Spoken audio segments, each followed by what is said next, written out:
नमस्कार, मी सुरेखा आणि आपण पाहतात तारा न्यूज। पाहूयात आज दिवसभरातील काही महत्त्वाच्या घडामोडी।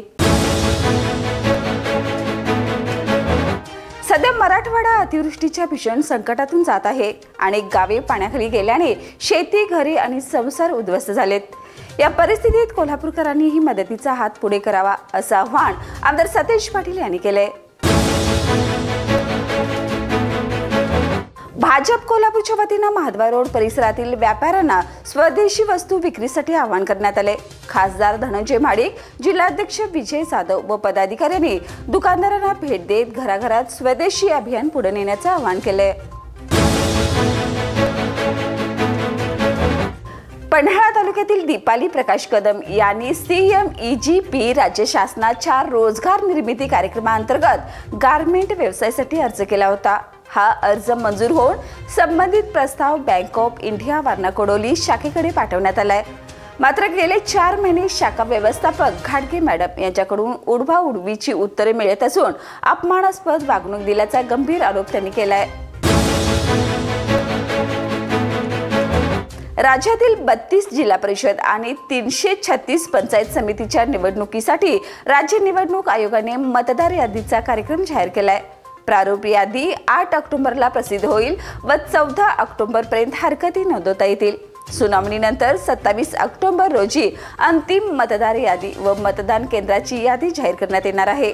सर्वोच्च न्यायालयाच्या आदेशानुसार या निवडणुका जानेवारी 2026 पूर्वी पूर्ण होणार आहेत।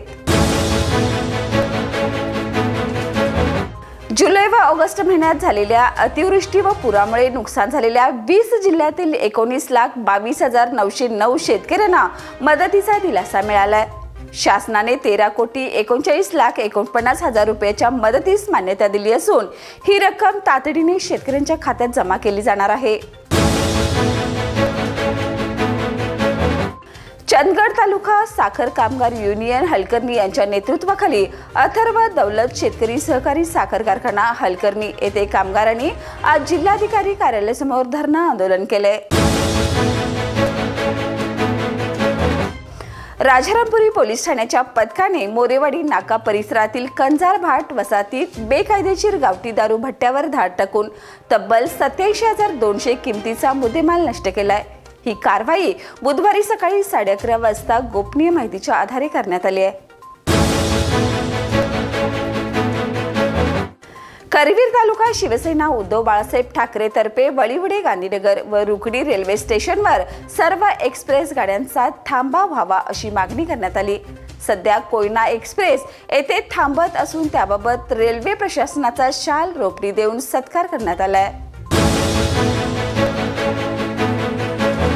शिरढोण मंडल अधिकारी कार्यालयात महसूल सेवा 15वडा अंतर्गत कोल्हापूरचे जिल्हाधिकारी अमोल येडगे यांच्या मार्गदर्शनाखाली फेरफार अदालत घेण्यात आली। यामध्ये शेतकरी खातेदारांना फेरफाराचे वाटप करण्यात आले।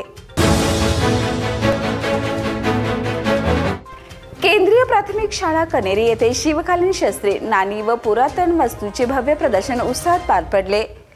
कुमारी स्वरा सुवर्णा व संग्राम शिवाजीराव पाटील पोलीस पाटील कनेरी यांची सुपुत्री हिच्या 9व्या वाढदिवसानिमित्त हा आगळा वेगळा उपक्रम आयोजित करण्यात आला होता।